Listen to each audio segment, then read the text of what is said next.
ने ऊपर ऊपर से ले लिया मुंह में थोड़ा सा डाल करके, तो जो रिजल्ट आएगा वो तो नेगेटिव ही आने वाला है। और इसलिए जब तक सुई को अंदर डाल करके सैंपल नहीं लेते हैं, जिन राज्यों में ये हो रहा है इसको रोकने के लिए कोशिश कीजिए।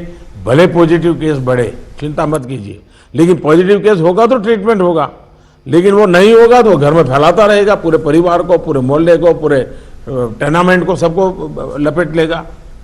हमने पिछली मीटिंग में भी इस पर चर्चा की थी कि आरटी-पीसीआर टेस्ट बढ़ाने की जरूरत है। और फिर मैं कहता हूं कि प्रॉपर सैंपलिंग और प्रॉपर होना चाहिए। आपने देखा होगा कुछ लैब सबको निगेटिव दे रही हैं, कुछ लैब सबको पॉजिटिव दे रही है, तो ये तो अच्छी चित्र नहीं है, तो कहीं कुछ कमी है और ये गवर्नेंस के माध्यम से हमने चेक करना होगा। कुछ राज्यों को इसके लिए इंफ्रास्ट्रक्चर बढ़ाने की जरूरत होगी, लेकिन इसे जितनी तेजी से करेंगे उतना ही मददगार होगा। लैब्स में शिफ्ट बनाने की जरूरत करनी है, तो मैं समझता हूं इसे भी किया जाना चाहिए। साथ ही मैंने जैसे पारण में कहा, कंटेनमेंट जोन्स में टेस्टिंग पर हमें बहुत बल, जिस कंटेनमेंट जोन तय करें उसमें एक भी व्यक्ति टेस्टिंग के बिना रहना नहीं चाहिए। आप देखिए आपको परिणाम फटाफट मिलना शुरू हो जाएगा। साथियों, जहां तक ट्रैकिंग का प्रश्न है, प्रशासनिक स्तर पर हर इन्फेक्शन के हर कॉन्टैक्ट को ट्रैक करना, टेस्ट करना और कंटेन करना, इनमें बहुत तेजी की जरूरत है। 72 आवर्स में कम से कम 30 कॉन्टैक्ट ट्रेसिंग से हमारा टारगेट कम नहीं होना चाहिए। एक व्यक्ति का खबर आया तो उसके 30 संबंधित लोगों जो भी मिले हैं उसको हमने करना ही पड़ेगा। कंटेनमेंट जोन की भी सीमाएं स्पष्ट होनी चाहिए, वेग नहीं होना चाहिए। पूरे के मोहल्ले, इलाके के इलाके, ऐसा मत करो। अगर 2 फ्लैट हैं, एक इमारत में 6 मंजिला है, तो फिर उतनों को ही करो।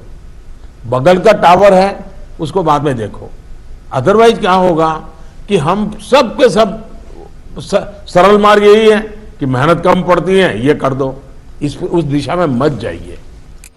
आप सब इस दिशा में सक्रिय हैं, बस हमारी सतर्कता में कोई कमी नहीं आनी चाहिए, यही मेरा आग्रह रहेगा। हमें ये सुनिश्चित करना है कि कोविड फटीग के चलते जमीन तक जाते जाते प्रयासों में सुस्ती किसी भी प्रकार से नहीं आने देनी है। कई राज्यों में कॉन्टैक्ट ट्रेसिंग को पीरियोडिकली क्रॉस चेक करने के लिए भी टीम्स बनाकर काम किया है, इसके अच्छे नतीजे मिले हैं। हम सबको ये भी अनुभव है कि जहां कंटेनमेंट जोन में हेल्थ मिनिस्ट्री की एसओपीज का, और मैं मानता हूं ये एसओपी बड़े अनुभव से तैयार हुई है और समय समय पर उसको अपग्रेड किया गया है, उस एसओपी का प्रभावी पालन हो रहा है, वहां बहुत अच्छी सफलता मिल रही है। इसलिए मेरा ये सुझाव जरूर होगा कि इस और विशेष ध्यान दिया जाए।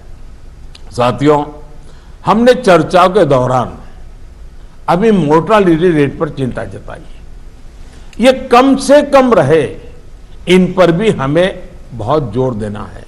और उसका मूल कारण यही है कि वो रूटीन लाइफ जीता है, मामूली बीमारी ऐसा मान लेता है, पूरे परिवार में फैला देता है और फिर एक स्थिति बिगड़ने के बाद अस्पताल तक आता है, फिर टेस्टिंग होता है,